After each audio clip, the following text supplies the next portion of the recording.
Alright, we should be live. So, as is the case with all of the new commander decks I build, I've done the card selection off screen, but now the VODs will start showing the actual deck building process. So, I have selected Daretti Rocketeer Engineer. Here he is in case you haven't seen him yet. He is from the upcoming Aether Drift expansion.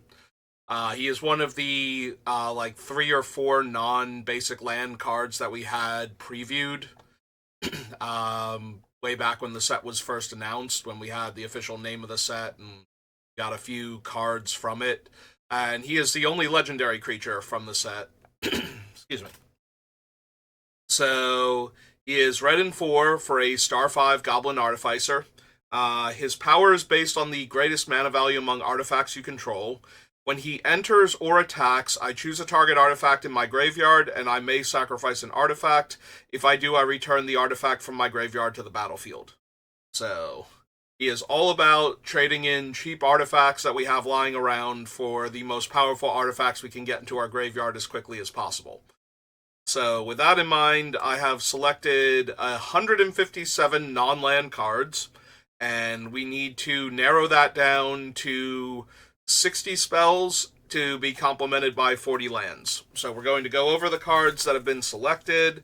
I'll probably talk a lot more about the first few cards because eventually my voice will give out discussing all 157, but we'll do our best.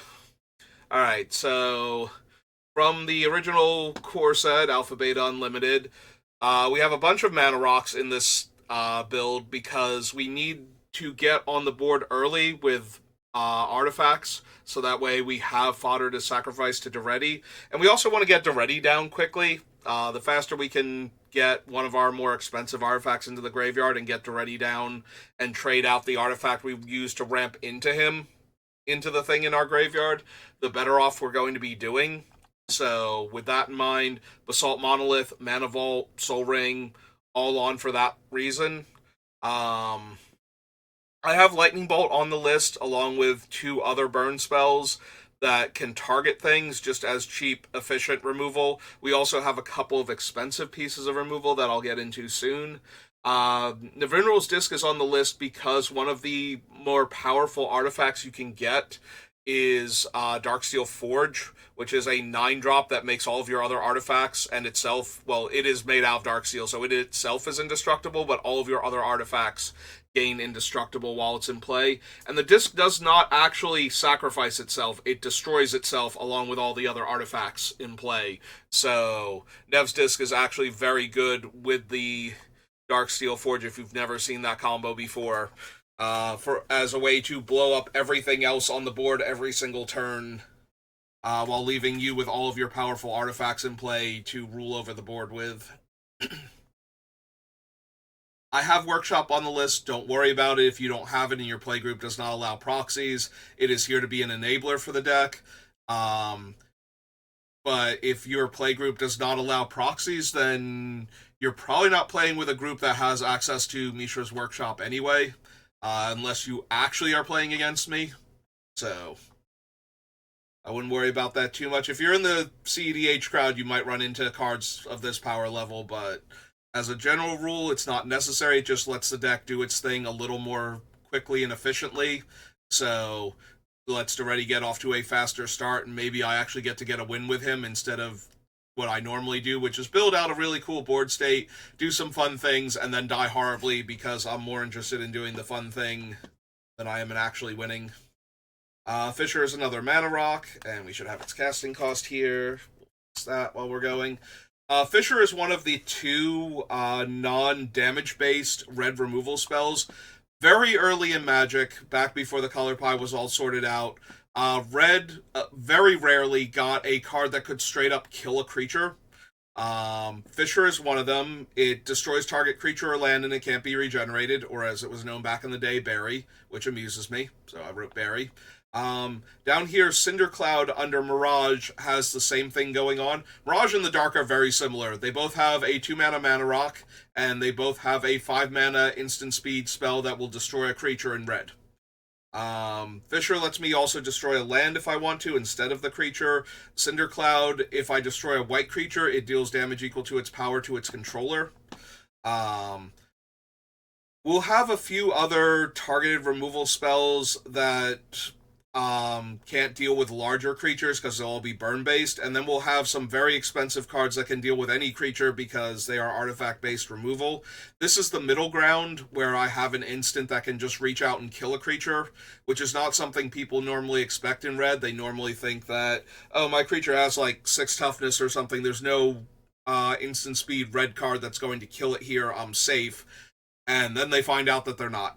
So I don't know if they'll make it all the way through, if we'll have room for them, but that is the mentality for them being on the list. Mindstone's another cheap ramp card. Ancient Tomb to help us ramp our mana. Scroll Rack.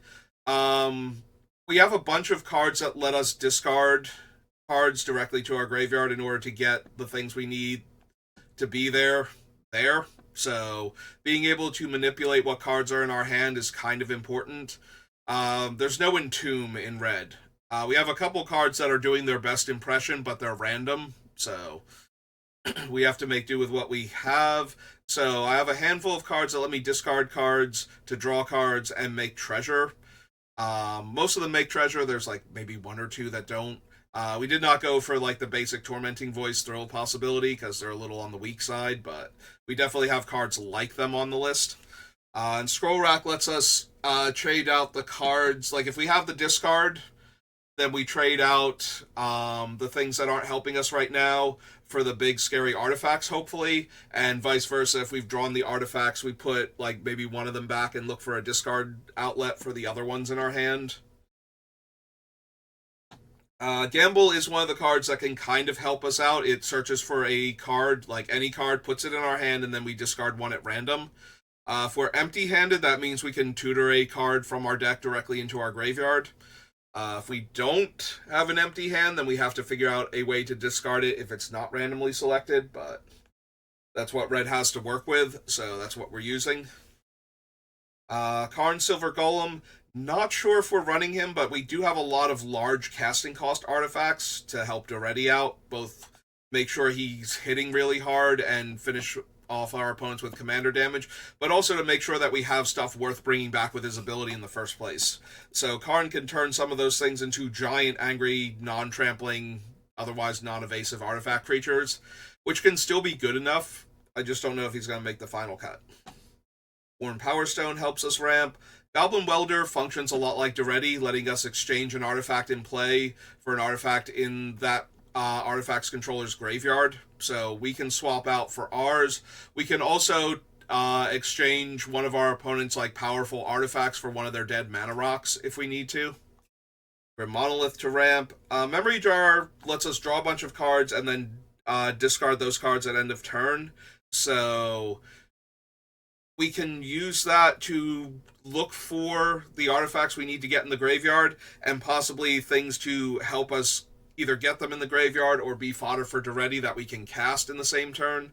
And Memory Jar is a decent thing to bring back when we need access to more cards. So right now it's on the list. Metalworker functions like Mishra's workshop, except far less financially devastating. He still clocks in at $100, I did check, and if you're passing on Workshop, don't feel bad about passing on Metalworker either. He's just an enabler. He taps to reveal a number of artifacts from your hand of your choice, and then adds 2 colorless mana to your mana pool for each artifact revealed this way.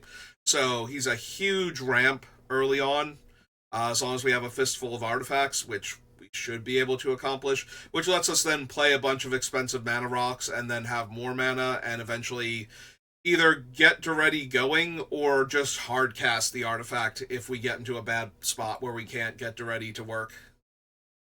And eventually some of those artifacts will go to the graveyard and Daretti can buy them back. Anger is one of the incarnations from Judgment. As long as it's in your graveyard and you control a mountain, creatures you control have haste. Since we're already trying to draw and discard a lot, and I do want Daretti to be able to attack as soon as possible, so that way we get 2 triggers the turn he comes down instead of just 1. Anger is here to help with that. Aggravated Assault to give us extra combat steps potentially. I have a couple cards on the list that do that. I I don't know if any of them are going to make it to the end. Aggravated Assault is one of these stronger ones because it's not vulnerable to creature removal, nor is it an artifact, so it's less likely to get blown up by our opponent's hate cards, since we've got a lot of artifacts they need to worry about. We have a few fetch lands because we're running Sensei's Top and the Scroll Rack. So we want to be able to shuffle away cards we don't need at the time. And it also helps thin the deck out of lands once we get our mana going. We probably don't want to draw too many more mana sources, and we have a lot of mana sources in the deck thanks to all the artifacts. Duplicant is one of those artifacts where you can... It's expensive, but it will kill something when it comes into play, so you can use it to exile problematic creatures. We do need ways to kill large creatures because of things like Elishnor and Mother of Machines.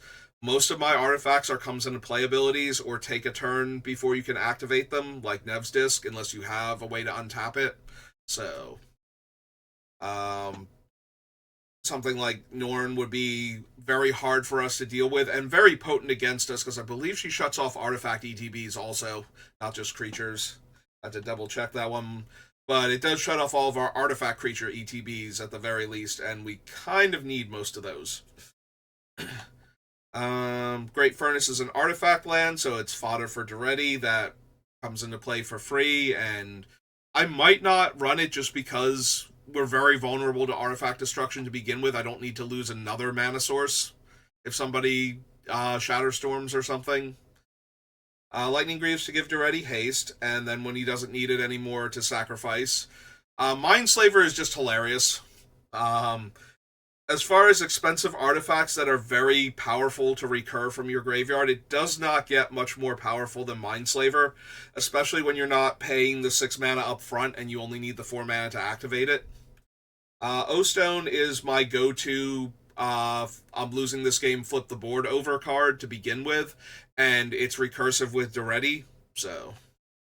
And it's one of those ones where I don't mind attacking with Daretti into something and sacrificing one of my other artifacts because they're all going away anyway if I get the O-Stone back into play, so...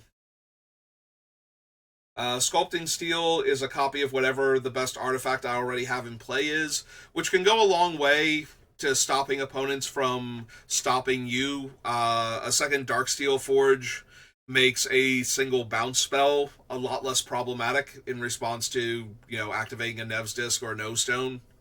There are also other artifacts that do function in multiples. There are some that don't. Like, if we were to copy Crucible of Worlds, for example, I don't have ways to make extra land drops, so having a second Crucible is not that helpful.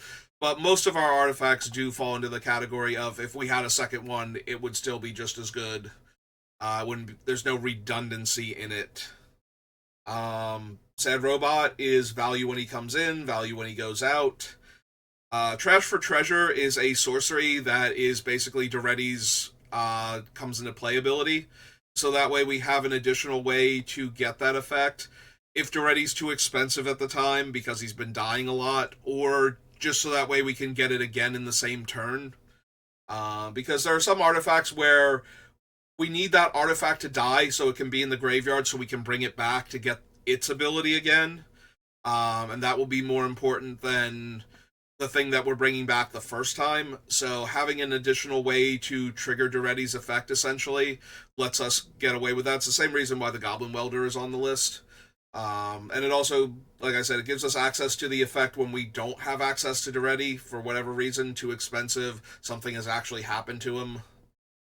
Darksteel Citadel is another artifact land, but it's indestructible, so that one's almost definitely staying. Darksteel Forge is and grants indestructible to all of our artifacts. One of the best cards you can cheat into play for an artifact-centric deck. Skull Clamp will depend on how many 1-toughness creatures I have.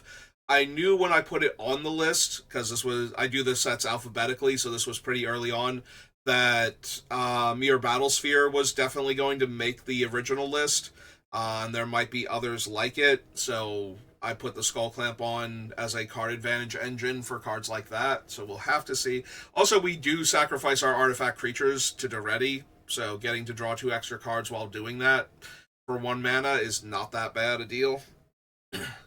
Whisper Silk Cloak is an equipment that can make Daretti unblockable and give him Shroud, so that way he can keep attacking in safely. Crucible of Worlds, we are discarding cards to draw cards, and we do have artifact lands that we can sacrifice in order to get other stuff back, and Crucible lets us get the lands that we're discarding or sacrificing back. If those stop being too much of a factor, we'll lose the Crucible, or if we just don't have room for it, but for right now it stays on the list. Kark Clan Ironworks lets us sacrifice artifacts for 2 colorless mana, so this gives us a way to sacrifice an artifact that we want in the graveyard, similar to what I was saying about trying to cycle the same artifact in a turn by sacrificing it to something else and then getting it back with Daretti later. This is one of the ways to sacrifice it to something else while giving us resources to work with. Mycosynth Golem makes all of our artifact creatures have affinity for artifacts, and it itself has affinity for artifacts, and we can also cheat into play, and regardless of what we would have to pay for it, it's still an 11 drop, so that makes Daretti an 11 power creature while it's out. So that in and of itself is worth considering, but also making all of the artifact creatures in our hand cost like 3 or 4 mana instead of, 7, 8, 9 mana. Seems pretty good. Wayfarer's Bauble is a cheap artifact that ramps us with land instead of artifact mana.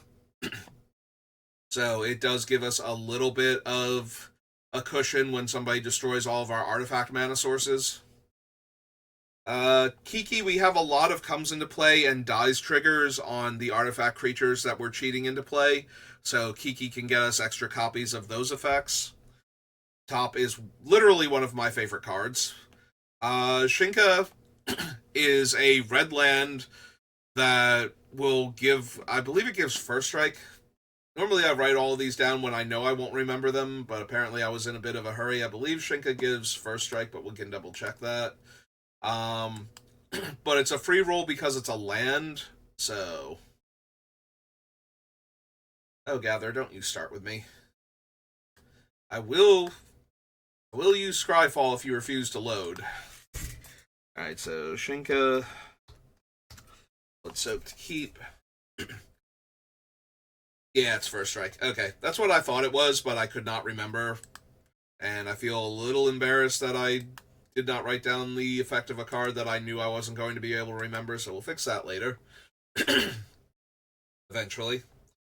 But it gives Daretti First Strike, which allows him to attack into things more readily, and it's a free roll as a land, so... Cold Steel Heart, more artifact ramp. Lightning Axe, the second spell on the list that lets us deal damage to a creature. It deals 5 damage, which would kill Mother of Machines, along with other problematic creatures. There are obviously ones that have 6, 7, 8, 9 toughness that we can't kill with just a Lightning Axe, but it is 1 mana to kill that creature. And discarding a card is actually a cost we're interested in paying in some cases, so that's why it got on the list. Coalition Relic, more mana ramp. Cauldron of Souls lets us give our creatures Persist. So if we give the artifact creature that we're sacrificing to Daretti Persist, we get the thing that we're bringing back, and we get to keep that creature at slightly lower power and toughness, so we can get its triggers again.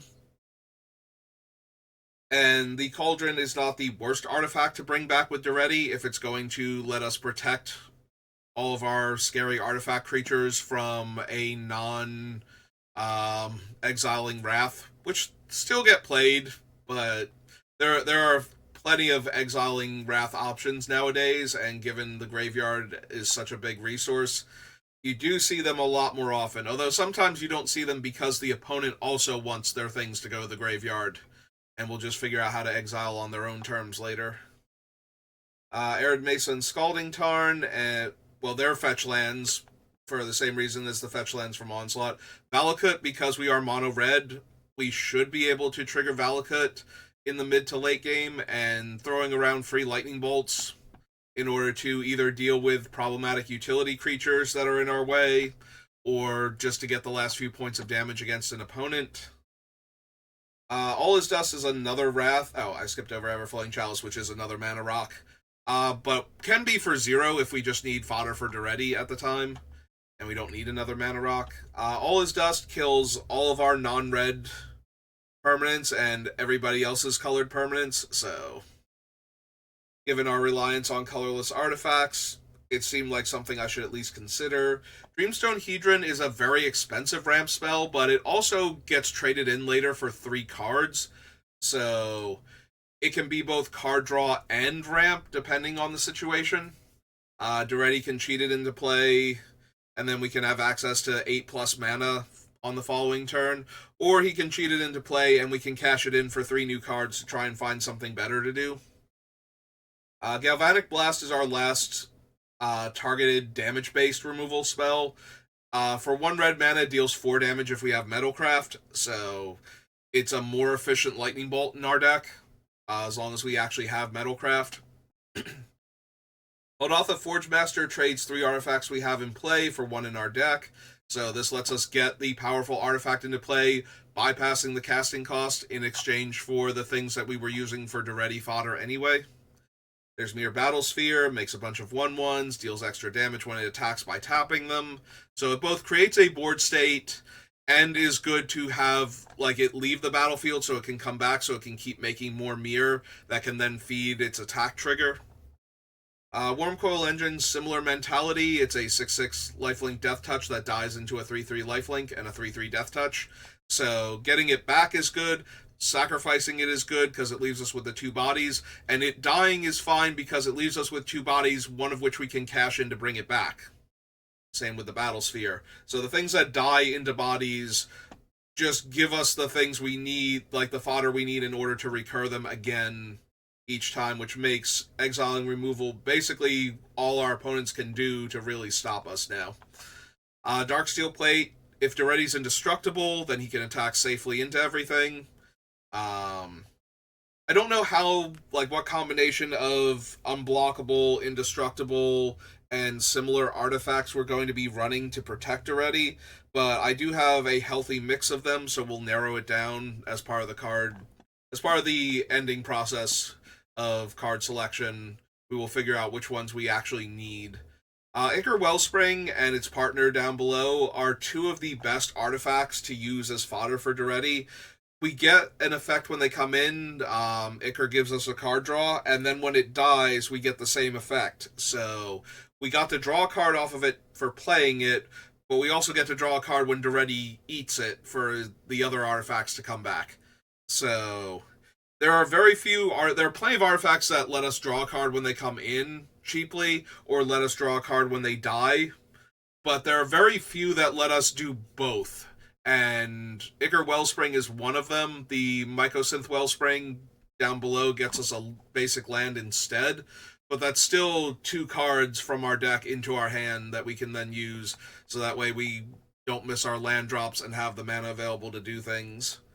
Into the Core is one of my favorite artifact removal spells in red, because it does exile. It exiles 2 artifacts for 4 mana, and the number of times where I have encountered a deck that runs Darksteel, Forge, and Avinral's Disc in the early days of Commander were pretty high. Arkham was one of the hottest commanders for the longest time, so having an out to Darksteel plus Nev's Disc is kind of a huge game for me, but it also works on every other artifact-based combo by exiling the pieces so that only something like Karn Great Creator can undo the exiling effect, and usually keeps the opponent completely off of their combo.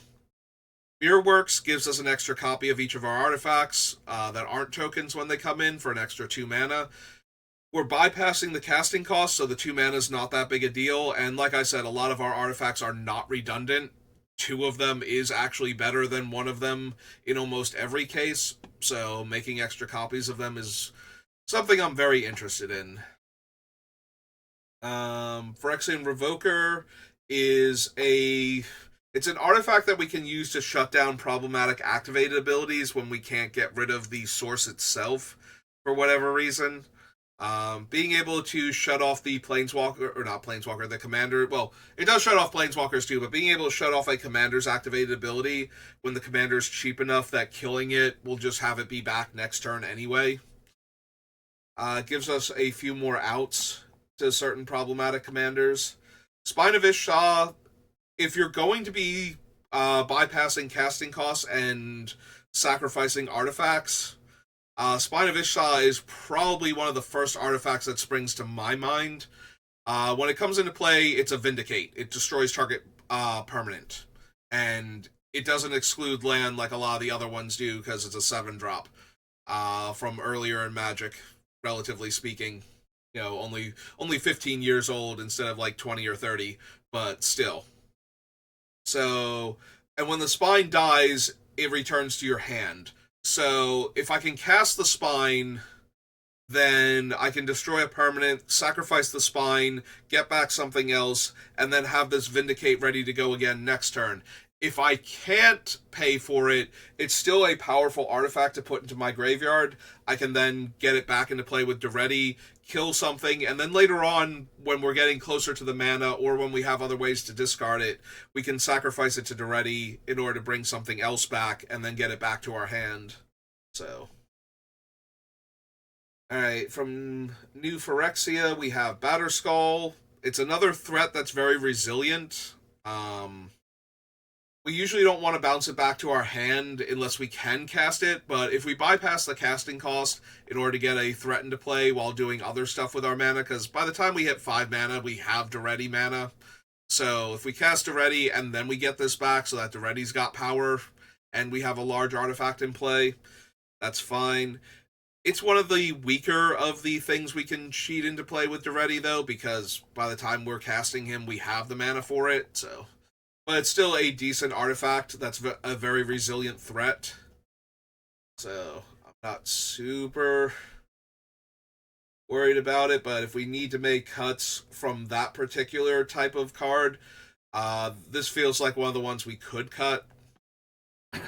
Cage Sun essentially doubles our mana by letting all of our red sources tap for an additional red.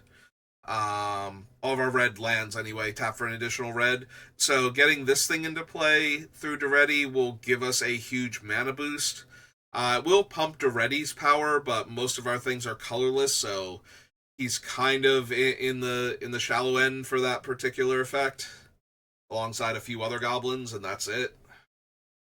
So I can see cutting it because it's an expensive mana source that by the time we get it out, we have access to Daretti at least, so we can bypass casting costs.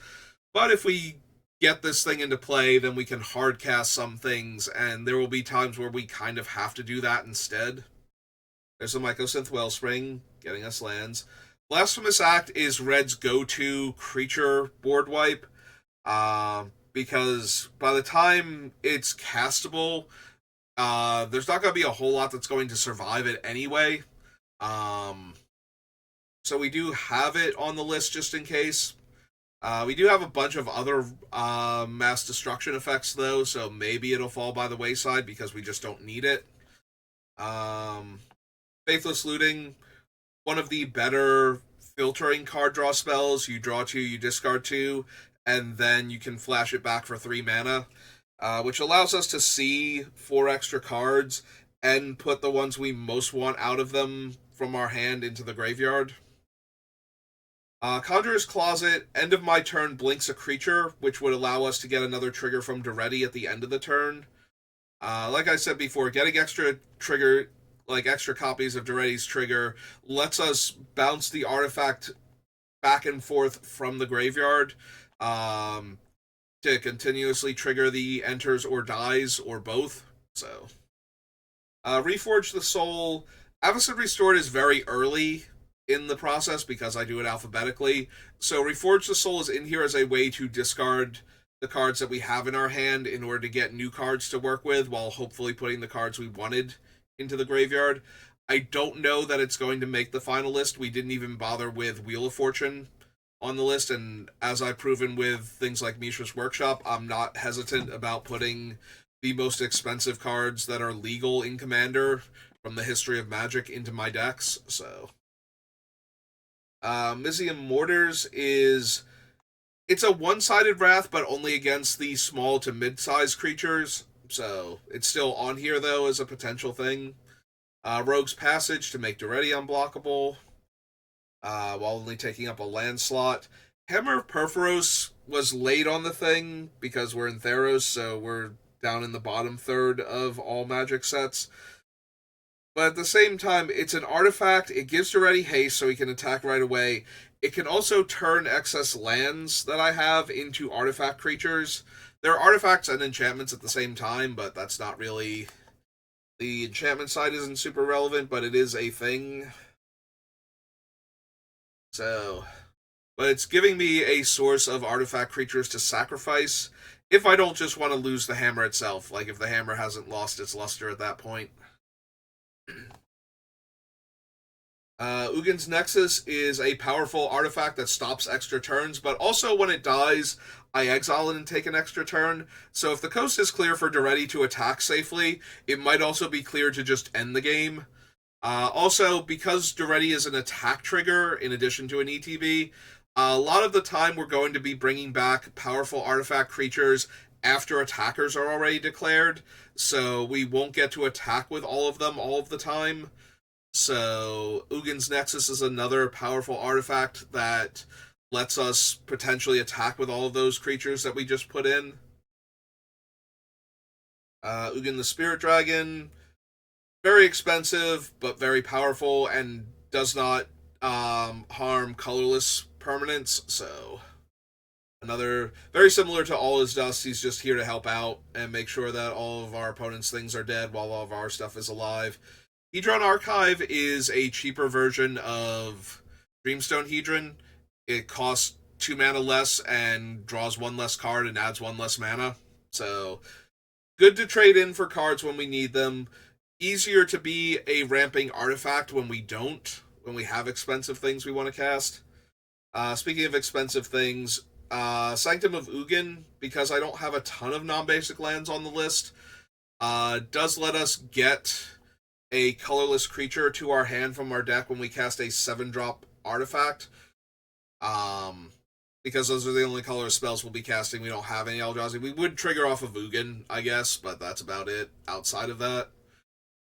So it's potentially useful, but I'm going to need to see how many 7-drop spells we're likely to cast that are colorless, because a lot of them we're trying to cheat. Ulamog, Ceaseless Hunger. Yes, he's just ceaseless. He's... So...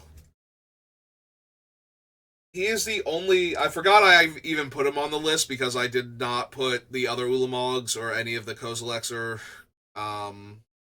Emrakuls. So, the reason why he made it onto the list initially is because we have so much colorless mana ramp in the deck that we might actually be able to cast him, and casting him to exile 2 permanents stabilizes the board pretty hard, even if and through our opponents having certain things that would normally stop. Norn stopping comes into play abilities, countering the spell that's going to do the destroying, like none of that really matters to Ulamog. So he's a good backup and a good top end. He might not make it all the way through, though, because we have so many other things that can destroy so many permanent types. And we do have a bunch of exile effects, too, for certain things, so... Cathartic Reunion. This is the only one, I think, that doesn't make Treasure, that lets us go up in, or stay neutral in cards, because Faithless Looting is technically, we're always down a card. Like, we spent the Faithless Looting plus the 2 cards we discarded to draw 2 cards, and even flashing it back is still 2 cards for 2 cards, so we're still down the initial card from the first casting cost. But I do have a few ways to copy spells in the deck, so discarding 2 to draw 6 seems a lot more palatable, and it's cheap enough that we can use it early in order to either find the things that we needed or to get the expensive things into the graveyard in the first place, or both. Combustible Gearhulk is a castable artifact in our deck. he's kind of at the top. He's at the bottom end, like Batterskull was, where we can cast him, but it has a decent enough comes into playability for our deck that we might want him anyway, like to just bounce him back and forth. So an opponent chooses one, either I draw three or I mill three, and then the player that I gave the choice to takes damage equal to the total casting cost of everything milled. Given our incredibly high average casting cost, due to all of our expensive artifacts, Combustible Gear Hulk is something they're not going to want to mill me with. They're probably going to be forced to give me cards in hand. So it's a 6/6 first strike that potentially draws me 3 cards, or just kills an opponent who's trying to get out of giving me free cards. So Venter's Fair gives us a little life buffer, and then later on tutors for whatever artifact we need. And it's attached to a land, so it's a pretty easy free roll at that point. Panharmonicon, we do have a lot of comes into play abilities. We also have a lot of death triggers, so we're going to have to see which ones are likely to make it all the way through to decide if we want Panharmonicon. It does have the added bonus, like a lot of the other things on the list, of once we don't need it, we can just trade it in for something we do need. Smuggler's Copter, one of the most efficient, repeatable looters in all of Magic. We do still need a body in play to crew it, though, so that can be an issue because we don't have a ton of cheap creatures, so we might lose Smuggler's Copter because of that. Implement of Combustion. So I cut most of, or I didn't bother adding most of the artifacts. It's not that I even cut them. I didn't bother adding them. That were just when they come into play or when they die, draw a card was like their main selling point. But Aether Revolt is the second set that we look at. So it's really hard not to see a card like this and go, yeah, no, I can see wanting effects like this, and it's not until much later in the thing that I realized that no, we don't actually want like cheap fodder artifacts that are cantrips, because we don't have room for all of those. There are a bunch of them that we could run, but like Wizard's Rockets and Chromatic Star and all of those, but we don't want any of them. Like, they don't do anything in our deck other than be fodder, and we have plenty of fodder. So Combustion's probably going to go for that reason. Like, the 1 damage is just not enough to merit running it in the first place. Inspiring Statuary gives my non-artifact spells improvise. Given the sheer volume of mana-producing artifacts, though, I don't know that I need to be tapping my non-mana rocks to also help cast my non-artifact spells, like Daretti. One of the biggest things this does do, though, is let me get around Daretti's commander tax. If I have enough artifacts in play that aren't already tapping for mana, I can still bypass the commander tax by paying for it with tapped artifacts. So in that regard, it still works. But most of my things are artifacts, so it's not helping me cast anything expensive besides Daretti and a few other things like Ulamog and Ugin. Scrap Trawler, because I'm sacrificing cheap artifacts to buy back expensive artifacts, the Scrap Trawler lets me also buy back my cheapest artifacts with my cheaper artifacts, and lets me buy back my middle artifacts when I finally sacrifice like something big. Like, I'm trying to get the big thing into the graveyard in order to buy it back again. So Scrap Trawler triggers for all of that and lets me buy back things. Servo Schematic has an ETB and a death trigger that makes a 1/1 and is itself an artifact. There are very, very few cards in Magic that are actually make an artifact when they come into play, make an artifact when they die, and are themselves artifacts. So the Servo Schematic is a pile of sacrifice fodder for Daretti. I don't know that we need fodder that badly, but it's one of the best ones for it because of that. So it's one of the few from Aether Revolt where it's like, no, that probably needs to be on the list, and we'll figure it out if we actually need it later. Combat Celebrant, super early in the picking process because of a Monkhet, but it is a extra combat step creature. So there are a few of them on the list. I feel like Combat Celebrant's one of the weakest ones and one of the ones most likely to not make it all the way through. Scavenger Grounds is a non, like, it's a land, so we free roll it as a way to deal with the graveyard. I have not added an artifact that deals with the graveyard to the list yet. I think it's going to wind up being Soul Guide Lantern, but I do need like one artifact that can at instant speed exile the graveyard. Unfortunately, it's always going to be an onboard trick. So Reanimator decks and decks that use recurring the same spell over and over again, or that and in any other way use the graveyard as a resource, are still going to be aware of it and therefore can try their best not to let their important cards go to the graveyard until it's gone. So I am a little frustrated with that there's no good graveyard hate in red, and that we have to use an artifact, and that's going to be an onboard trick. Like, there's no flash exile cards from an opponent's graveyard and then sacrifice this artifact to exile cards from their graveyard later on too. Like, I really would like something like that. But we make do with what we have. The biggest problem is that they're non-repeatable because they sacrifice themselves. Like, not only are they onboard tricks, but if the opponent can work around trying to exile the graveyard, like at least with things like Nezumi Grave Robber, Lion Sash, and Scavenging Ooze, the opponent has to be able to work around it as many times as you have the mana to activate it. Whereas something like the Soul Guide Lantern, as soon as I activate it to try and exile their graveyard, if they can still combo off in response to it, then it does nothing, and we didn't actually have the graveyard hate we needed at the time. So, Pirate's Pillage is one of several cards that I drew. I discard one, I draw two, and I make two treasures. And there are a whole bunch of cards that are almost exactly this. They have different casting costs, they have different speeds, sorcery versus instant, but we are running a whole bunch of them because they let us discard the expensive cards, draw more cards to find more stuff, and give us sacrifice fodder. Helm of the Host makes a non-legendary copy of Daretti while it's on him, which means we're getting the enter the battlefield trigger again. And there are plenty of things where we can just keep sacrificing this artifact to bring that one back, and then that one to bring the first one back, and so on. Just bouncing them back and forth will create a board state for us that will allow us to win the game. So Helm of the Host makes it on for that. Thran Temporal Gateway is a 4-drop artifact that has 4 tap, put a historic card from my hand into play. Most of my things are not cast triggers,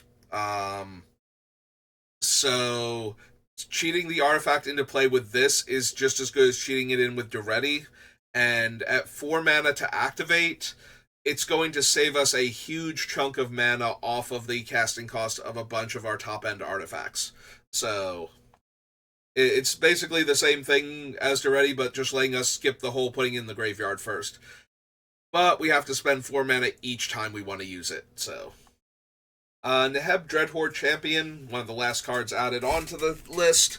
Neheb's not doing anything super great, but he does do enough. So he lets us, if he can connect, we can discard any number of cards to draw that many cards and add that much red mana to our mana pool. And then the mana doesn't empty as steps and phases end. So if Neheb can hit, we not only get to put the expensive cards into our graveyard from our hand, we also get to draw cards, and we have mana to spend on the newly drawn cards if they're relevant. The downside to all of this is that Neheb has to connect in combat before we're allowed to do this, and that means that we have to wait an entire turn cycle to get the thing back that we discarded with Daretti. And if it's a creature, we probably have to wait another turn cycle after that to attack with that creature. So Neheb is not doing anything amazing, but he is close enough that I think he's worth considering. We'll have to see how he shakes out. Embercleave. So if Daretti cheats this into play, because of how Embercleave is worded, it will still attach itself to something mid-combat. So cheating an Embercleave into play with Daretti is just as good as casting it out of nowhere. except that the opponents will know it's in our graveyard and a potential threat. They might not realize it's going to come in and auto-equip, though, if they're not paying attention, if they get it confused in their brains how Embercleave works exactly. But yeah, +1/+1 and double strike and trample, and putting Daretti at a minimum of 6 power, because it is a 6-drop artifact. Same thing as the other ones, where it doesn't matter how much of a discount we're technically getting on its casting cost, it's always a 6-drop. So that means Daretti will be a 7-power double strike trampling commander. Fable Passage as another fetch land. We have Goldspan Dragon and Magda on the list because they make treasures and let us do things with treasures.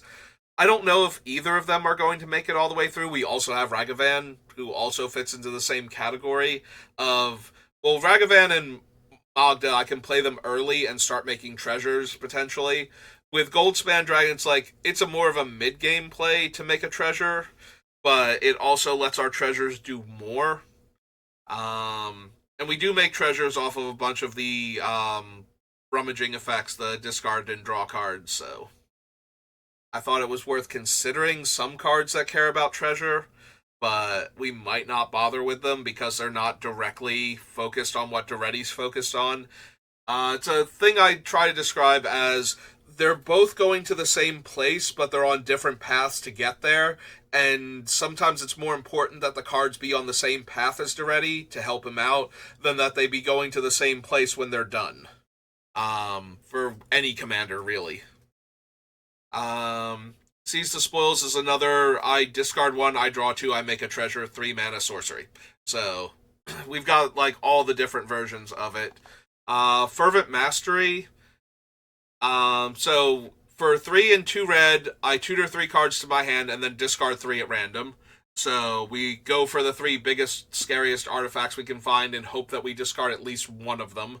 I can also cast it for 4, and that will allow one of our opponents to discard any number of cards they want and draw that many. It's probably not something I want to do very often, but there might be times where the opponent discarding the cards and drawing it does not seem like a huge deficit for me, and by casting it on 4 instead of 5, we potentially get to set up for Daretti on turn 5. So I wanted to at least consider Fervent Mastery. I don't know if it's going to make the final build. From Forgotten Realms, which is technically Adventures in the Forgotten Realms and the alphabetically first set that we look at. Unexpected Windfall. No problem with this one. Discard 1, draw 2, make 2 treasures, instant speed, 4 mana. Great. Zorn, probably not going to make it. I knew I was going to make a lot of treasures with cards that were letting me discard and draw because Windfall immediately put that in my head. It's oh right, there's 7 of these across the history of Magic or something. I think there's only 5, but I thought there were 7 or more at the time. So I will have a bunch of treasures, and treasures are good fodder for Daretti. I might want Zorn. Don't think I want him. The Celestis is a ramping artifact that lets us loot and probably lets us loot again after we activate. If we convert day to night and then pass the turn, a lot of our opponents are very likely to cast 2 spells before we get back to us, and we'll have flipped it back to day, and we will have gotten another free loot out of it. And then once the expensive things are in the graveyard, then we can trade in the Celestis for them. So, Containment Construct made it onto the list because I'm discarding so many cards, and sometimes we're not going to have the ones we want in the graveyard in hand to discard. So, Containment Construct gives us a way to use those cards instead of just having them be discarded while we desperately flail around searching for the thing we most need. It's another one I don't know that we're going to need, but I put it on there as potential. Fable the Mirror Breaker makes free artifacts from the goblin attacking, gives us a way to rummage twice, and then turns into a less powerful version of Kiki Jiki in that it requires mana, but we're using Kiki as a value card, not as a combo enabler anyway, so the 1 extra mana is not a huge deal. Bankbuster is a cheap artifact that gives us access to a few extra cards. Eventually, it spits out another artifact that we could then sacrifice to bring back the Bankbuster after probably sacrificing the Bankbuster to bring something else back. And then we can start rummaging for more cards again or crew it with the pilot that we still have and attack with it, depending on the situation. Scrap Welder is another. So, this is another way to get artifacts into the graveyard to be brought back. The Scrap Welder sacrifices an artifact to bring back one with a lesser casting cost. Most of the time, we want higher casting costs, but there will be times where I want to sacrifice the artifact and then bring that sacrificed artifact back with one of our other effects. So, this one allows us to pre-combat sacrifice the artifact so that it's a valid target for Daretti to bring back. I don't know if it's going to make the final cut because it's worse than the other ones that we have on the list, but it's still doing the same thing, so it might make it. New Capenna has the big score, which is, I think, the best version of this one. It's 4 mana, but it's only 1 red. Add instant speed. It's discard 1, draw 2, and make 2 treasures. I think that's the most efficient one as an instant. Because there are ones that are 2 red and 2 as an instant, and there's ones that are red and 3 as a sorcery. So, I think Big Score is the best one out of all of them for that effect. Karn Living Legacy. He pluses to make a Power Stone, which can help us either cast our more expensive artifacts if we need to, or lets us trade in the Power Stone for an artifact from our graveyard. His minus lets me pay mana to go looking for a card. And given the amount of ramp that we have, we might be able to look at a huge chunk of our deck while trying to find something. And his emblem just kills our opponents. All of our artifacts gain the ability to tap to deal 1 point of damage. And it's not a tap activated ability of the artifact. The emblem has tap an untapped artifact I control, deal a point of damage. So if we sacrifice something and bring back Mere Battlesphere, I can then tap the Mere Battlesphere and the 5 Mere to deal 5 damage, and then I can sacrifice the Battlesphere to something else, bring back a different thing, tap that for damage, maybe tap its other pieces for damage, and then bring back the Mere Battlesphere again, depending on how many different versions of Daretti's effect I have access to in a given turn. So Karn's Emblem will tear through people at only a point of damage at a time anyway. So if we ever get to his ultimate, and we are incentivized to plus him if we have stuff already in hand to work with, and just keep making disposable artifacts that are ramping me in the meantime. Cityscape Leveler is a worse Ulamog, but at the same time, it's one that I can cast with all of my ramping artifact mana. It's also one that can be resurrected with Daretti. It is a cast trigger or a tax trigger, so putting it directly into play does not help if it can't attack that turn. So we do have to take that into account. Hornstone Seeker is a cheap creature that makes a Power Stone, so I have fodder, and I can very easily trade in the Power Stone for one of my other artifacts later. In the meantime, it's helping me ramp into some of those other artifacts, so I allowed it onto the list for that reason. Don't know if it'll make it all the way through. Little Mishra, like, weakest of the Mishras, actually very good in our deck. So he is a rummager who, once per turn, when I discard an artifact, gives me 2 mana. So if I'm discarding artifacts to other things, I'm getting a 2 mana rebate the first time each turn. And if I have to use him, he costs a mana. So I still go up an extra mana as long as I'm discarding an artifact.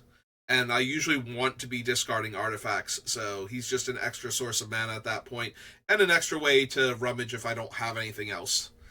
Portal to Phyrexia makes every opponent sacrifice 3 creatures, keeps buying back my dead creatures, which I am desperately trying to put into the graveyard to begin with, so seemed good. Scrapwork Mutt has a rummage built in when it comes in, has Unearth so it can come back. and then both times we'll be able to use it as sacrifice fodder. It'll get exiled after the second time, but that's okay.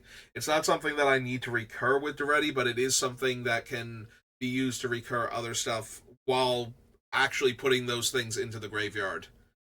Slagstone Refinery, I am sacrificing artifacts left, right, and center, and a lot of them aren't. Like, we do have tokens, and I will sacrifice tokens, so maybe this doesn't make it, but a lot of the time we are sacrificing our non tokens in order to get them in the graveyard so we can bring them back. So this thing creates fodder for that every single time, guarantees I have the artifact.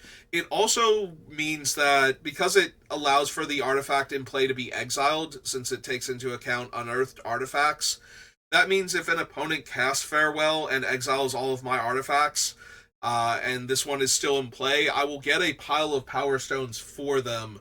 So if there's anything left in the graveyard, or I can put anything into the graveyard, depending on if they chose that mode for Farewell, I'll be able to have a pile of artifacts to help me get back into this after having lost my entire board state to this card. So it's tempting for things like that. It's not great, but it is a thing that it gives me something to work with. So it might make it for that reason. I don't know, though, because we do have a lot of other fodder sources and a lot of castable artifacts that we can use to cycle through between them and the large ones that we're actually trying to bring back, so might not need it. Mightstone and Weakstone kills medium to small creatures or draws me 2 cards and provides mana for my artifact sources. Seems okay. It's versatile enough that I want it on the list, and we'll have to see if it's good enough. Like, if all the modes are good enough, then it'll stay. Thran Spider, we have to give our opponent a Power Stone when we play it, but only one of the opponents, and we get a Power Stone, so it's 2 artifacts, and at 7 mana, we get to look for more artifacts in our top 4, so, which can let us burn through excess cards, from Sensei's Top or Scroll Rack if we need to. If we don't have anything else better to spend the mana on, we need to find stuff. It might not make it because it's a pretty desperate play and the spider itself is not that impressive, but it's also cheap, so we can get it down early, and that's 2 artifacts to sacrifice to Daretti to get back the ones we care about. Desparked Karn, similar to Daretti, has a power and toughness equal to the highest casting cost among my artifacts, so Daretti is only power, but Karn will also benefit from the giant artifacts we're putting into play. He is also a, for us only, Blink Moth Urn, so we'll get colorless mana based on the number of artifacts we have in play, and that mana, unlike the Urn, because of when we get it, because we get it on upkeep, just goes through the entire turn until we hit the end of turn, then it finally empties. So we get a lot of time to use it on various things, from casting our spells to getting things back with activated abilities. Reckless Handling is a gamble that can only find artifacts for 2 mana, and if I discard an artifact, it deals 2 damage to each opponent. I am already, having to struggle to find ways to guarantee I find the artifacts that I need in order to get them in the graveyard in the first place. So another card that lets me tutor for an artifact and then discard a card is kind of exactly what I need. There is one card that will tutor an artifact directly into the graveyard, and that's the Modern Horizons card that we'll get to soon, but it's literally the only one that can do that in mono red, so I need every similar effect I can get, and even if this one is at random, just like Gamble, at least I've gotten it to my hand, so if I don't discard it successfully to its own effect, I might still be able to loot or rummage it away with something else afterwards, so... let's see, Hugh the Entwood. This is the only type of deck I could ever see wanting this card, so I'm really curious if it would work in the deck. This is one of the ones that I would want to playtest with. But if it plays well, it's probably incredibly powerful in this deck. If it does not play well, it's probably just like going to get replaced by one of the cards that almost made it, but didn't quite at the end. Mithril Coat functions exactly like Darksteel Plate. It equips for a mana more, but it also attaches for free to a legend when it enters and has flash, so it can be used to protect Daretti from targeted non-exiling removal, and and then allow him to safely attack into things later on. The Palantir of Orthanc is very similar to the Combustible Gear Hulk. So every turn it gets a counter, then well, it gets it at the end of my turn, and then I scry 2. Then I choose an opponent, and that opponent has to decide if I mill a card for every counter that's on the Palantir, or that player lets me draw a card. If they mill, they take damage equal to the total casting cost of everything that I milled. So, given my incredibly high casting cost and my desire to put cards in the graveyard, they're going to be very inclined to let me draw cards off of this, and therefore I would be able to get basically a free draw every turn. Although some players might try to stop me from drawing extra cards early, only to find out that no, I do have incredibly high casting cost stuff, and even milling a single card can be very bad for them. The One Ring is the One Ring. It's incredibly powerful, and we have an out built into our commander to get rid of it if it becomes too problematic. We also have a few ways to untap powerful artifacts in our deck to get extra uses out of them, so the One Ring is a no-brainer here. Brass's Tunnel Grinder and the flipped side, Tekoltan Rift, or Tekoltan the Searing Rift. The front side lets me discard any number of cards and draw that many, which there are very few cards that let me decide what cards I'm discarding that don't have a set number. So if I have a grip full of artifacts that I want in the graveyard, and like one thing that I don't want, I can discard all of the artifacts, keep the one card, and redraw off of this thing. And then it's fine fodder to sack to Daretti. It's not something I want to bring back, most likely. In order to flip it at the end of my turn, if I descended by getting a permanent into my graveyard from anywhere, then it gets a counter and it transforms on 3 counters. So yeah, it's very unlikely to live 3 turn cycles in order to get all 3 counters. If it flips though, it taps for red, and if I cast a permanent spell with that red mana, I Discover X based on the casting cost of the spell that I'm casting with the red mana. So I do have a lot of expensive spells, so cascading with them has a lot of potential. So if it does just sit around, if I don't need to get rid of it, I can sacrifice other things. Eventually, it will turn into a card that gets me more card advantage every time I use it. Roaming Throne, I can choose Goblin and copy the triggers of Daretti when he comes into play and when he attacks. So that seemed like a decent card to have around. Also, it's an artifact, so if it dies, I can always grab it back. Threefold Thunderhulk is a worse Mirror Battlesphere, so it comes in as a 3/3, which causes it to also create 3 1/1s. And as its power grows, it's also an attack trigger, so when it enters and when it attacks, I can make more gnomes. Also, I can pay 2 and sacrifice another artifact to give this thing a 1/1 counter to increase the number of things that it's making. So, sack the gnomes to it, it gets more power. Now it makes more gnomes in proportion to the number that I've been sacrificing. So, it's one of the weaker ones. With this similar build where it's like, okay, I'm going to make it and it's going to make some tokens, and then the tokens essentially give me the fodder to bring it back if it dies. So that's the mentality behind it. It's one of the weaker ones though, but it's still not terrible, so we're going to consider it. Fomori Vault is an artifact that helps me dig for spells based on the number of lands I control. So it taps for colorless, or I can pay 3, tap it, and discard a card, and look at my top X cards and put one of them into my hand and the rest on the bottom, and the X is based on the number of artifacts I control.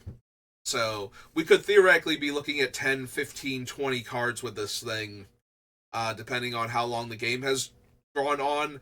And the more I'm looking at, the more likely I am to find the thing I've been looking for this whole time. So, from Bloomburrow, we have Artist Talent, which makes my non-creature spells let me rummage. Then it can make them cost one less, which isn't a huge deal. And the last effect is my non-combat sources deal +2 damage to opponents and their permanents. So the biggest thing about it is that it's letting me rummage every time I cast one of my cheap artifacts. So I get to discard, hopefully an expensive one, and then draw a new card. The making my stuff cheaper, so this has been a running theme because there are a lot of artifacts that reduce the amount of mana you have to spend on your spells, and a lot of cards that reduce the amount of mana that's needed for artifacts, because making them cheaper is always super popular because they can actually become free. They don't have colored requirements in a lot of them. So the way I look at an effect like this is, how many of the type of spell that it discounts am I going to cast in a turn cycle? Because the more you are casting in a turn cycle, the more relevant the discount is, and the more likely you are to actually be able to cast that many. Like, if you're casting a 7-drop, like if your spells are like 5, 6s, 7s, you have to get to over 10 mana in order to cast 2 of them. So having to only get to 8 mana instead is still not helping a lot. But if you're casting like 1 and 2-drop spells, especially cantrips, and you suddenly knock a mana off the casting cost of all of them, you might be able to burn through like 10 or 15 cards in a turn because of that. Like, some of them are actually going to be free at that point. So it's how much mana does it save you, and most of the things on the list don't have cost reduction abilities because all of our things are super expensive. We're not going to double spell or triple spell in a turn if we can knock 1 mana off the casting cost of our artifacts. There were a couple cards that were like 2 mana off under the right circumstances, and those got a lot more consideration, but I don't think any of them actually made the final list. I would say none, but then Ulamog showed up before and made me look silly, so, because I had forgotten I had put him on the list in the first place. Bumbleflower Sharepot. Bloomburrow is still early on, so I mostly try and avoid cards that I'm not saving enough mana on by cheating them into play. The Sharepot, I'm only saving the 2 initial mana for it, but it is a cheap artifact that makes another artifact when it comes in, and the Vindicate ability is not terrible, so being able to buy it back later on by sacrificing the food that it gave me to do that with. It's a very self-contained, let's deal with these problems 1 per turn cycle, but that's a lot of my cards that deal with problematic permanents, is I'm only going to get like 1 per turn cycle, maybe 2. So this one being self-contained was at least interesting to me, because it gives me the artifact I need to buy it back. And will keep giving me the artifact to buy it back every time it comes back in.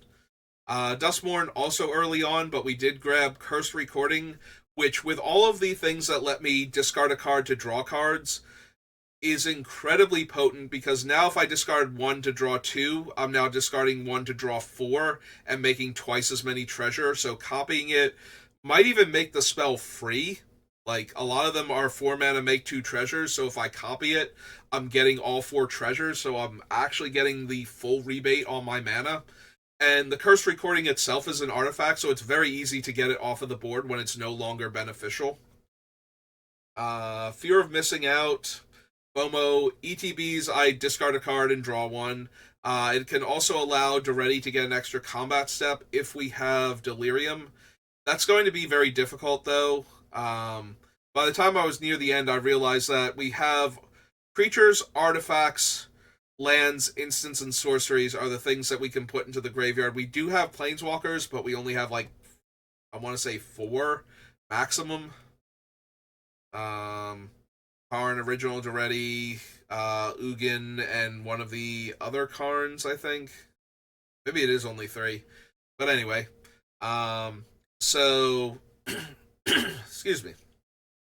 So we don't have a lot of Delirium enablers. Despite the fact that we are discarding cards and drawing cards a lot of the time, we're just trying to put the expensive artifacts into the graveyard. So we have to actually find and cast both an instant and a sorcery, or sacrifice a land at some point in time, which is doable. And then we still have to find an instant or sorcery to get in the graveyard for FOMO, and those are things that I'm not as interested in discarding, so I have to actually cast them to get them in the graveyard, which is still fine, and it still allows for FOMO to trigger from time to time, but I feel like it's not going to trigger quite enough. Dustmourne, again, anything before, like, we've gotten to like H or something is super early in the decision making process, and therefore a little more likely for me to get waylaid by, oh, this is kind of an effect that I need and I don't have a ton of cards on the list yet. Let me add it to the list. We have our commander, so I think we should keep him in the deck. Swiftfoot Boots, same thing as Lightning Greaves. If I have to choose because I have other ways to give haste, I choose the Greaves because it's a 0 to equip. I do want to be able to target Daretti with certain things, so that's going to be a bit annoying, but I think I just have to move the Greaves around at that point and target Daretti with what I'm going to target him with, rather than spend mana every time I need to equip Swiftfoot Boots.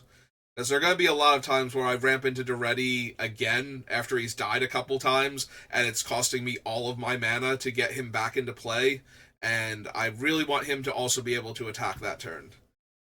Trading Post lets us sacrifice creatures to bring back artifacts, lets us discard cards to gain life, and lets us pay life to make non-artifact creatures. So, and sacrifice artifacts to draw a card on top of that. So all of those modes are relevant to this deck, but none of them are amazing.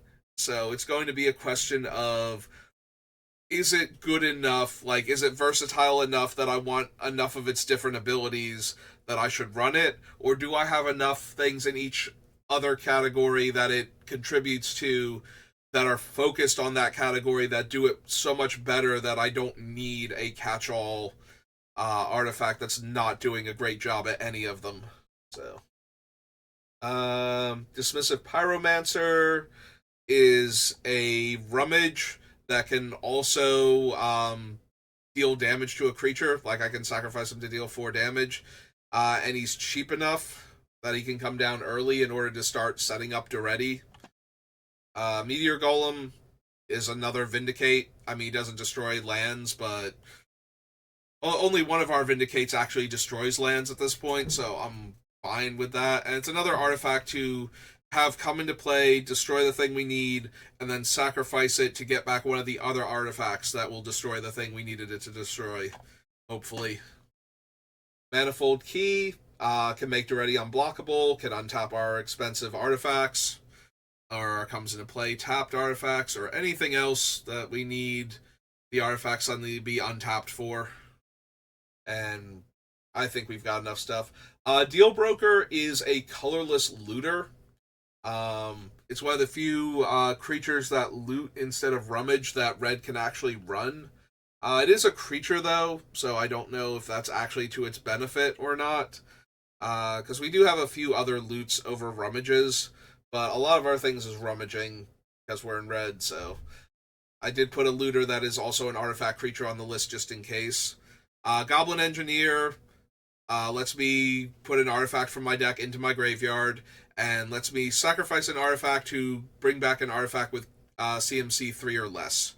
So this one is entirely in here for that first comes into play ability, and if the other ability is relevant, we'll use it, but 3 CMC or less is even more restrictive than getting back an artifact that's cheaper than the one we're sacrificing, because at least then we could have gotten it back into play, used its ability, and then sacrificed it to get something slightly less expensive with a good comes into play ability, and now the first thing is back in the graveyard for us to buy back, so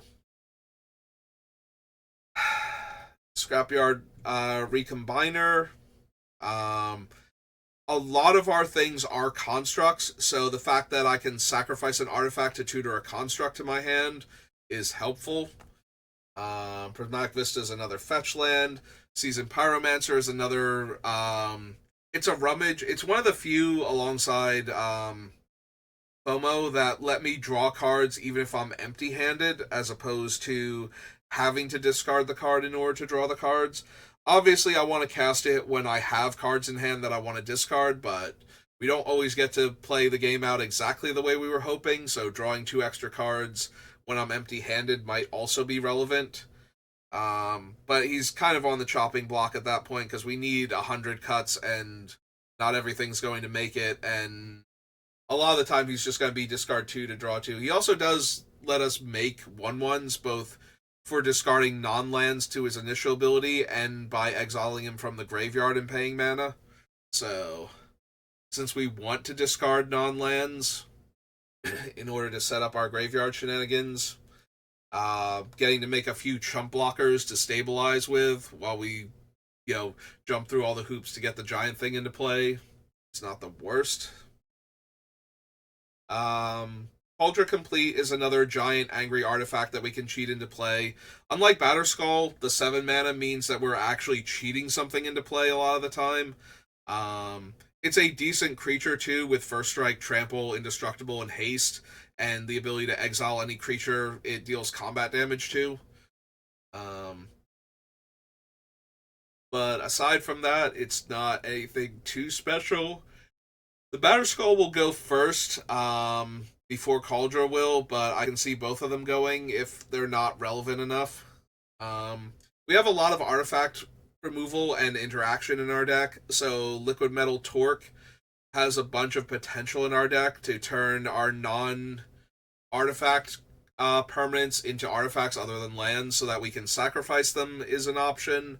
Also being able to turn our opponent's cards into artifacts because I have a reasonable amount of artifact hate running around in my deck, being mono red and all, so that gives us more ways to deal with non-artifact permanents. Turning an enchantment into an artifact so I can into the core it, for example, is a pretty decent game. It's also a cheap mana rock, so it can take the place of one of the other 2-drop mana rocks in the meantime and give us that utility anyway, because we're going to run some number of them. It might as well be something with a useful secondary ability when we don't need the mana. There's Ragavan, as promised. Sword of Hearth and Home is an artifact that may make Daretti difficult to block. It can also let another creature that's difficult to block attack in, where Daretti might still die, but maybe they don't want to trade their stuff that can get in the way of a pro-green, pro-white creature for, like a 3/3 Golem or something. But when I connect, like all of the other Sword of Noun and Other Noun, in this case I get to tutor a land from my deck to exile and choose a creature I control in play to exile, and then I put both of the cards onto the battlefield from exile. So we can exile Daretti, we can effectively blink Daretti while getting a land from our deck into play. So, both useful abilities. Urza Saga makes artifact creatures with power and toughness based on the number of artifacts I control, and when it eventually dies, it tutors out Soul Ring or Sensei's Top or Skull Clamp. So, Glimpse the Impossible is one of the very, very few cards that exiles cards and gives me permission to play them that made the cut, because it is also one of the very few cards that puts the cards into your graveyard if you don't cast them. And that is a huge deal for this deck.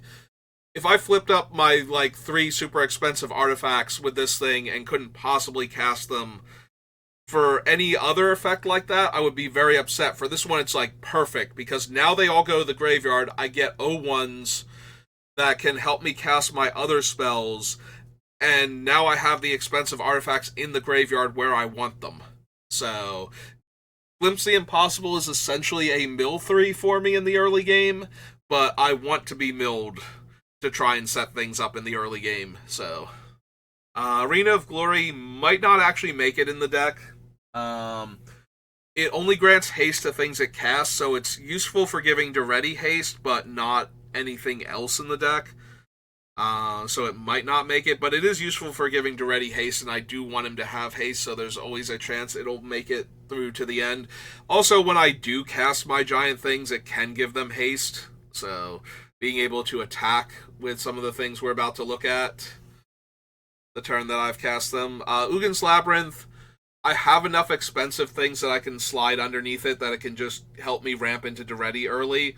And once I've ramped into Daretti, I can take the expensive artifact back when I'm ready to discard it, hopefully. Phyrexian Triniform is the slightly worse version of another card later on the list, but it is a 9 mana 9/9 that dies into 3/3/3 golems. It also has Encore for 12, which is not going to come up very often because you can't bypass that. But it is a 9/9 that dies into 3/3/3s, so getting it back gives me a huge threatening body, and having it die gives me the fodder to get it back again, so it made the list. Karlach, Fury of Avernus, is another one of the creatures that gives me an extra combat step. The nice thing about Karlach, she gives me first strike on my attacking creatures, which is super helpful for them being able to attack in safer, but also she doesn't have to attack. So, unlike Combat Celebrant or FOMO, if Karlach comes down and Daretti has a good attack, Daretti just gets to attack, and Karlach will trigger and let Daretti attack again. So I think Karlach has a chance of making it over the other creature-based extra attack steps. I just don't know if she's better than Aggravated Assault, and if either of them are going to make the final build of the deck. From the Commander and Brawl sets, Chaos Warp. It's a card I'm not thrilled with, but it's one of those necessary evils. It's cheaper than the 5 mana kill a creature cards. It can hit enchantments. It gives them a free card a lot of the time, and sometimes those cards are going to be problematic. Sometimes those cards can even be worse, or even the same thing as what you just got rid of, but to have something that can interact with any card that's a problem for red in a mono red deck is something I at least have to consider. Yeah, I've never been a huge fan of Chaos Warp, but I do think it serves the purpose that it serves pretty well. And Wizards already treats it like a combination of a mistake in that they don't do cards like it anymore that can hit those type of permanents.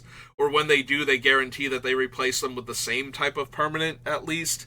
And they usually still avoid red cards that can hit enchantments because of that. So you don't really see this effect, but you also see the card everywhere because it's printed, and because they're not going to print anything else that does it, they kind of need to make sure red has access to it when you're building like a mono red commander or something, just in case you need it. We do have a lot of artifact-based ways to kill things, though, so we might not need Chaos Warp, but I did have to consider it. Arcane Signet is another mana rock. Original Daretti, the Planeswalker version of him, so his +2 is a double rummage, and his -2 is his triggered ability. I sacrifice an artifact to bring an artifact from my graveyard back into play. The -10 is powerful.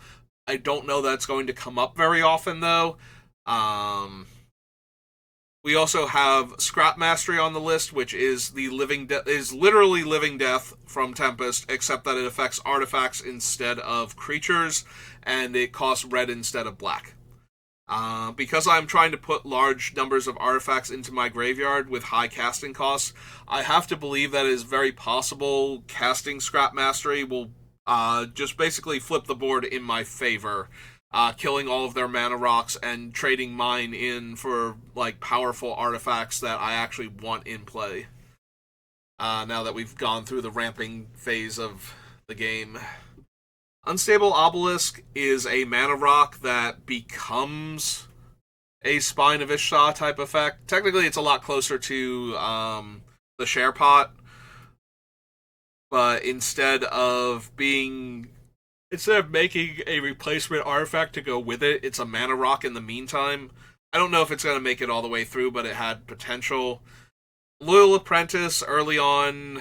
It's a creature that makes an artifact creature for me every turn as long as I have my commander in play at the beginning of combat when I need sacrificial artifacts the most. So it made the list. Sahili's Directive is very similar to cards like Genesis Wave, except it's looking for artifacts specifically. So I pay 3 red and X, and I look at my top X cards, and I put all artifacts with converted mana cost X or less into play, and the rest of the cards that I don't put into play go to my graveyard. So even if I don't cast it for like the 9 I need to hit my most expensive stuff, sending the other cards to the graveyard still gets me cards in the graveyard. Like if the 9-drop goes to the graveyard instead, Daretti can still grab it back. The fact that I only had 5 mana to sink into this thing, like a total of 8 mana, so I couldn't cast the 9-drop and I couldn't hit the 9-drop. But now Daretti can cheat it into play.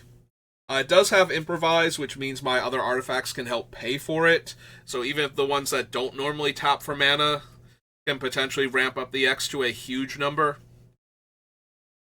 Coveted Jewel draws me 3 cards, taps for a whole bunch of mana.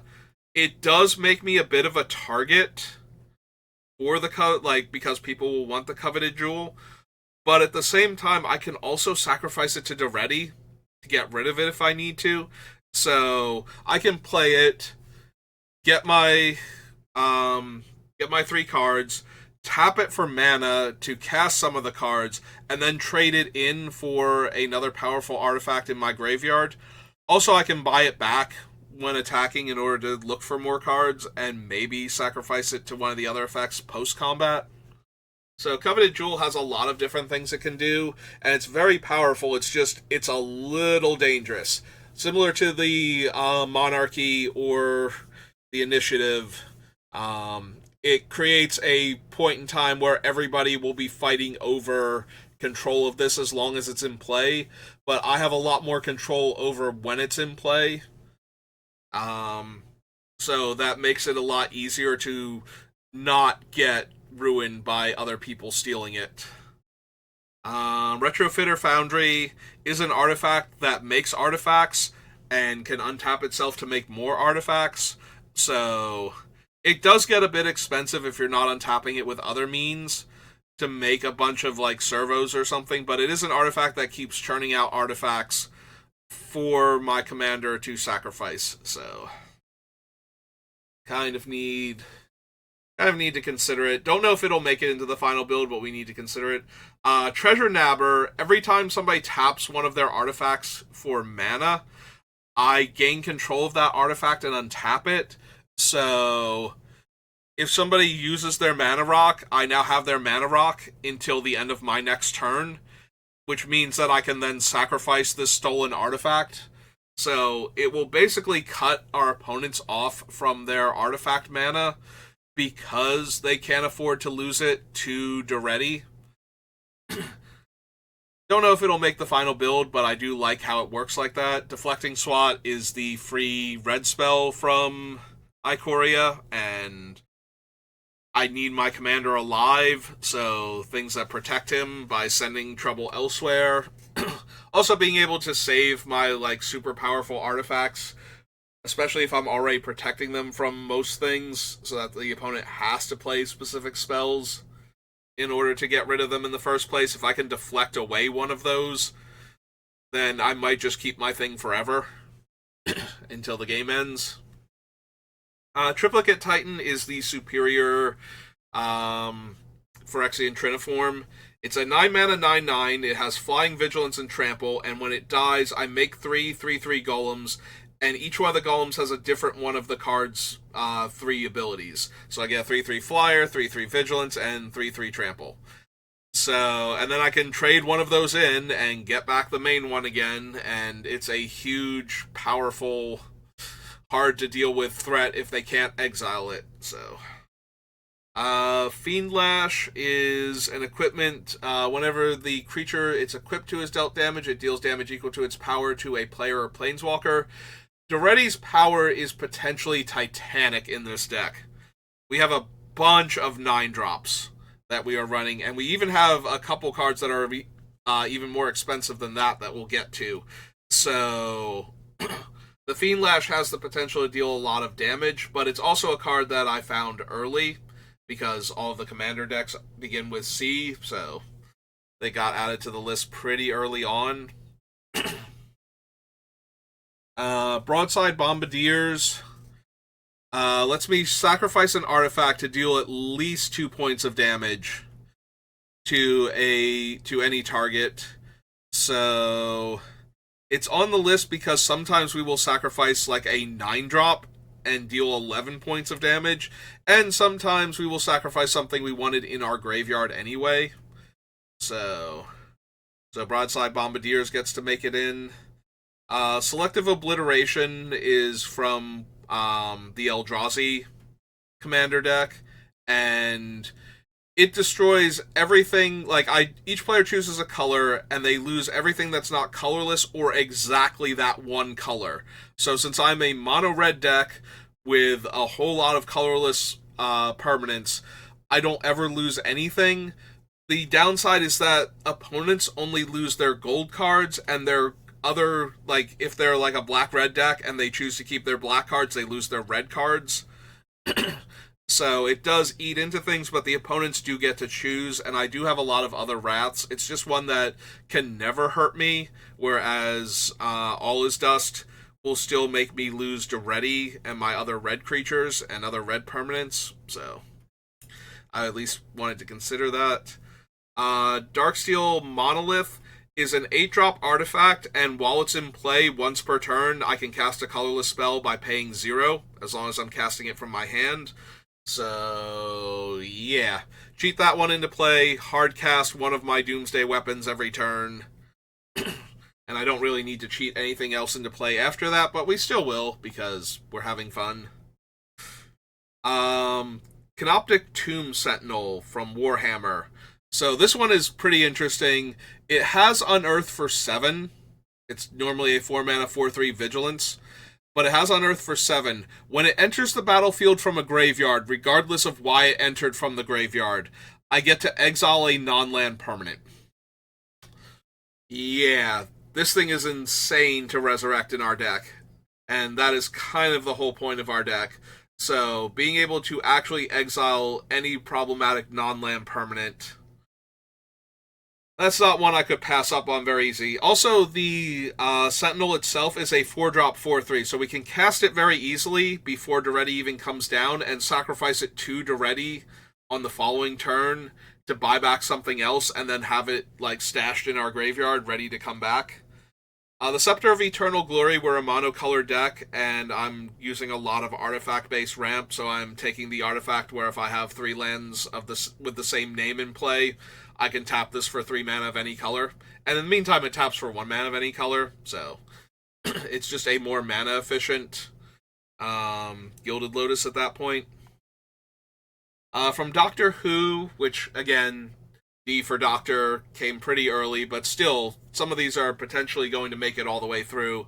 2 different Cybermen. The first one gives my artifact creatures a flick 3, which if I'm making all of the bodies from like Trinisphere, or not Trinisphere, Triniform and Triplicate Golem and Near Battlesphere and all of that, like, they can't block them, otherwise they'll still just take 3 damage. In the case of the 1/1s, they're actually taking more damage from blocking them, so they're not blocking them and they're not killing them to do that. The Cyberman Squadron gives all of my artifact creatures Myriad, which is absolutely insane, especially if we ever get both of them at the same time. Nobody will be able to block, and if you can't take all of that damage from not blocking, you're going to die. So both of them are on the list. Also, just, attacking with a Triniform and then getting another Triniform attacking each of my other opponents that's going to die into 3/3/3s. That's kind of the whole point of the Encore being on it, except that we're getting it without having to pay the 12 mana for it. So, Sonic Screwdriver, it's a bad mana rock, it's a bad manifold key. but it does both, and it also gives me the option to pay 2 mana and tap it to scry 1. So between all of those modes, it's probably still worth it. Like, again, very similar to Trading Post. It's not doing any of the things super well, but it's doing all of them. So it comes down to, is it better to be able to do all of the things than it is to be very good at one of the things? And we'll have to see. But I do think Sonic Screwdriver has a lot of potential to make it all the way through. Making Daretti unblockable or being able to untap a powerful artifact are both huge game in this deck. And it being a mana rock on top of that just adds a little bit extra for when we need that. From Fallout, we have Veronica, Dissident Scribe. She's a 3 mana, 3/3 menace. When she attacks, I may discard 1 to draw 1, so I'm already getting to loot. And when I discard a non-land card for the first time each turn, I make a junk. The junk token does exile the top card of my library and give me until end of turn to cast it. So I don't really want the junk for its own activation, but I'm literally getting a free artifact to sacrifice every time I discard a card. So the only question is, and she lets me get a rummage if she attacks on top of that. So I want the rummage, I want the artifact fodder. I don't really care if what the artifact fodder, what it actually is not great. She does have to attack too, so she might not make it all the way through, but you know, she's trying to do everything I need in the deck all at once, so it's always going to be slightly underwhelming because of that. Excalibur from Assassin's Creed.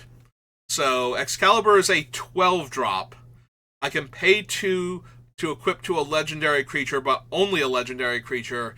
It gives the equipped creature plus 10/+0 in vigilance, and you can reduce the cost that you need to pay for it based on the total casting cost of your historic permanents. If we cheat this thing into play with Daretti and equip it to him, it makes Daretti a 22 power creature.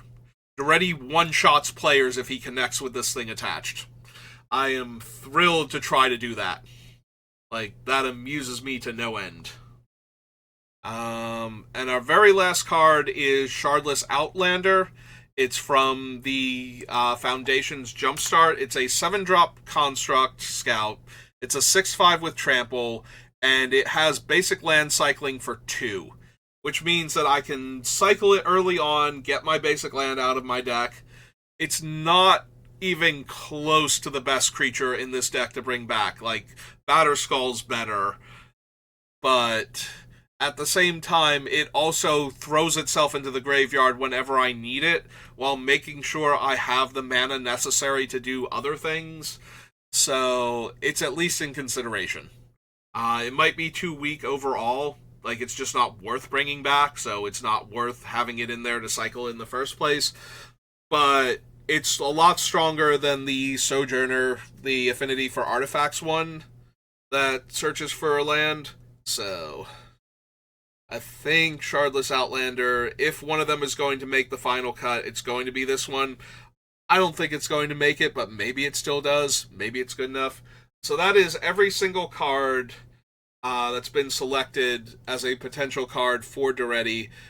The next time I do a stream for this, we are going to whittle this number down by removing 97 cards from it. It's going to take a while. It'll take a bunch of streams, but we'll get there eventually. And then we will have a cool Daretti deck just in time for Aether Drift to come out and for me to maybe possibly open him. Who knows? I don't get to play as much as I used to, and getting boxes at cheaper prices has been a nightmare recently, so I'm not super optimistic, but he is only a regular rare. He should be pretty cheap to buy, even if we don't hit him, if I wanted to build the deck early on. And who knows, maybe we'll see some cards from the Aether Drift spoilers that desperately need to get in the deck alongside of him. Maybe we'll find another Tutor to the Graveyard card or something. But that's going to do it for me for right now, so thank you for watching, and I will see you next time. Have a good rest of your day.